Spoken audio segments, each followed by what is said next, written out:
Welcome to this edition of Bridge to Faith, the weekly signpost of your life's journey to understanding faith and its significance for you.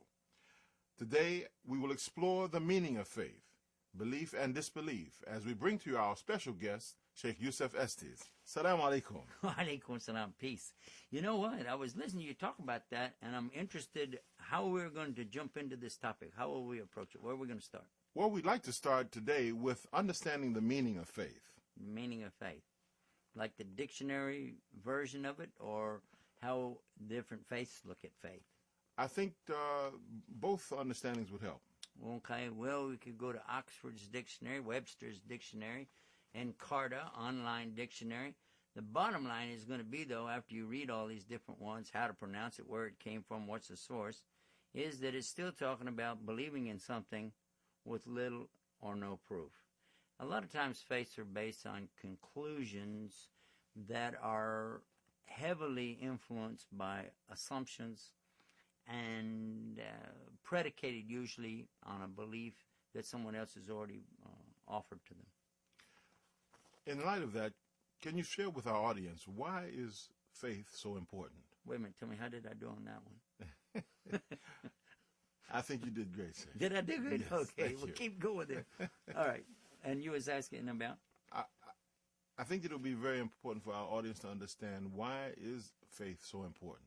Well, now this is very key, and I think that each human being should come to grips with this subject, because when there's no belief in anything at all, and when of course we're implying that there's a God, and that when we say this, but with no belief in anything at all, then what does a person really have to hang on to? What do they have in their life? A human being is not really like anything else in creation. Trees and rocks and flowers and inanimate objects and plants, so on, they don't really exhibit very much intelligence, and therefore they can just sit there and exist as much as they can. But animals, now, they have a little bit different attitude about things, but again, they don't really have this thing where we talk about faith. An animal just basically reacts to what happens. A human being, however, ponders things. They consider the source of the universe. And you don't see monkeys or giraffes sitting around contemplating, where did everything come from? Where's it all going? What's my purpose? It's basically, it's time to get up, let's eat, kill something, eat something, and go back to sleep again. Whereas with the humans, we really do. We have this need inside of us that needs to be satisfied. And when it's not taken care of, then there are some very strange reactions that come out of it. And also, if a person has nothing to believe in at all, and they don't have anything that takes care of this, or shall we say, quenches that thirst inside, or satisfies that hunger, then what happens is they can do some very radical and strange things that are not in the norm with the society that they live in. And I'll give you an example of that. In Sweden, I was over there, and they were telling me that they are number one in the world for suicide. At the same time, they're saying that they're number one for being atheists and disbelievers, that they were the last to ever accept Christianity, and the first to reject it. And I think by talking about Christianity, they meant in general faith in something that you can't see, hear, touch, smell, feel, and so on. So this idea of being number one in suicide, I think, is related to that, because when you don't have any belief, you're relying totally on a socialistic state, which is what they have. Then what happens when the state is not able to take care of your need?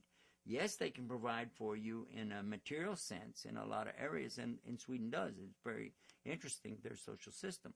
However, it doesn't take care of that inner need of the human being. When, for instance, a person gets divorced or they are estranged from their loved one, then how do they react? What do they do?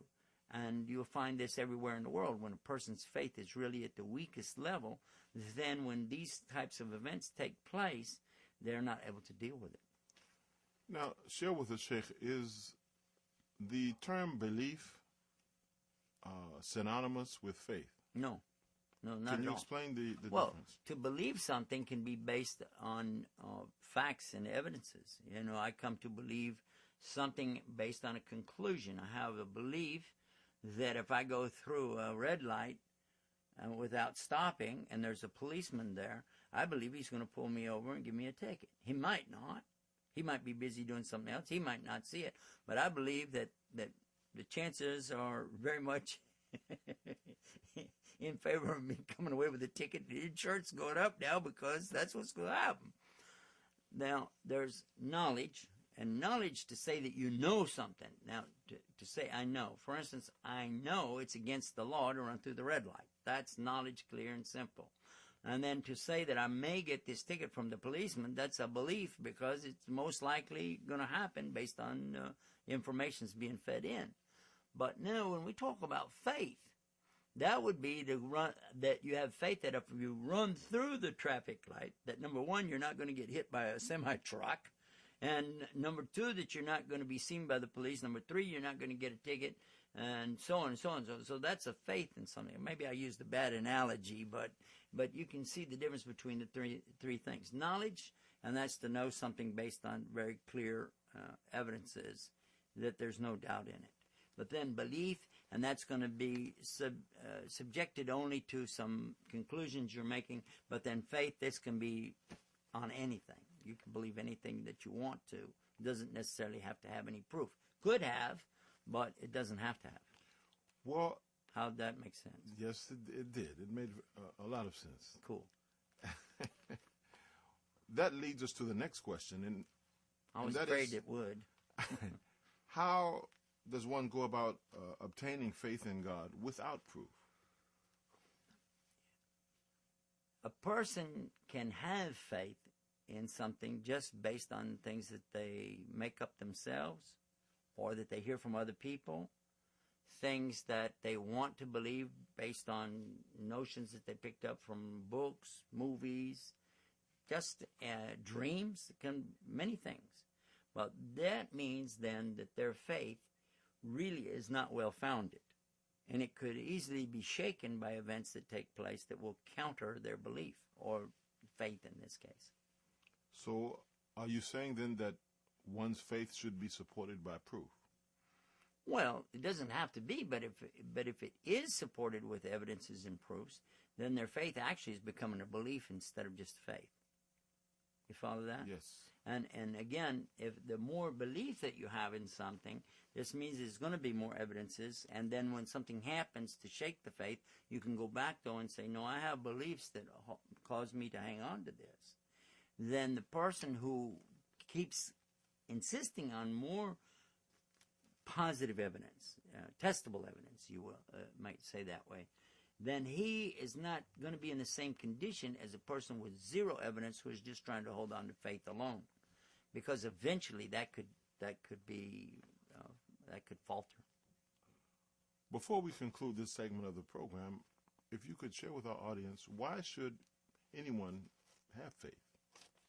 Well, as I was alluding to in the beginning, that a person without any faith at all, when crises occur in their lives, they really don't have anything else to fall back on.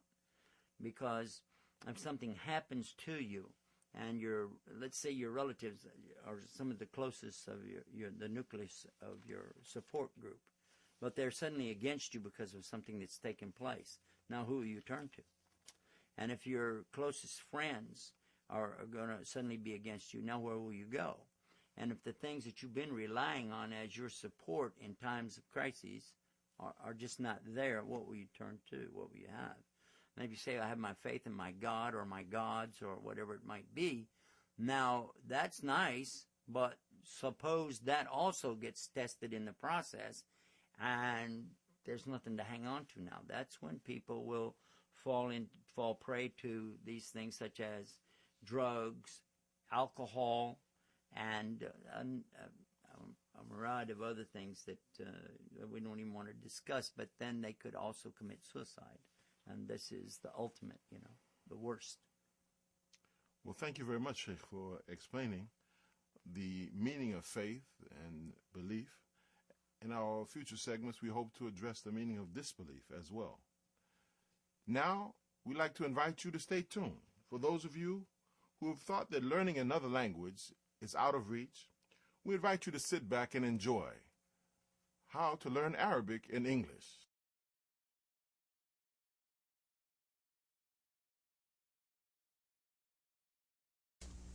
Next one I want to show you is what happens when we have some circles. I'm going to have some circles now. This is what's coming now. You remember I showed you the stems on the ocean. We had those little waves that looked like this. We talked about the trees. Now we want to go to the circles. Now what is the circles? What am I talking about there? Well, we're going to do them individually before we put them all together and let you see it. The first one is an amazing letter. It's so amazing, it's called wow. That's wow. And of course it represents the W in the English language. We usually represent it with English letters, W-A-W. Wow. Wow. Okay, let's do the next one. And by the way, this guy right here is really stubborn. He's amazing, and I'm going to tell you what happens. In other letters, as I told you, they'll lose their tail, or they'll lose that continuation of the curl when you connect them. But this guy is so amazing that he does not lose it. Therefore, if you had a word that came like, for instance, like this, 2 dots below, like that, yeah, wow, and then look at this. Now, what happens here, he didn't connect, but this is still one word. And what's the word? Well, you won't know till I show you the next letter. The next letter is going to be this, with a dot over it. Now, the wow hangs down like this, but this one kind of comes around a little bit more like a circle and has a dot over it. That's called fa. Fa. Do, re, mi, fa. So, there you have it. Fa. There's what he looks like in Arabic. And so that's fa. Now, fa is not an amazing letter, so he will connect to other letters that come up. There's no problem with him. But this guy won't do that. And he has a sound sometimes like ooh, ooh. He has a U sound sometimes. Wow. It's an amazing letter. I told you that. He can sound like a U sometimes. Sometimes he sounds like a W. Wah, wah, wah. But sometimes he sounds like ooh, ooh, ooh. And now watch what's going to happen. This is ya. Remember that because we had 2 dots below. You remember that's ya. Okay? And this is now ooh. So it's pronounced you, you, and then sa, there's the 3 dots, the 3 stems that are up here like this, without dots, actually. So that's sa, pronounced like a S. And this is fa. This comes up to be Yusuf. Yusuf. And that's my name. That's how you write Yusuf in Arabic. Ya, wow, Sin, and Fa. Ya, wow, Sin, Fa. Yusuf. Pretty cool, huh? There's some more of those that are in the circle family, and I want to show those to you. So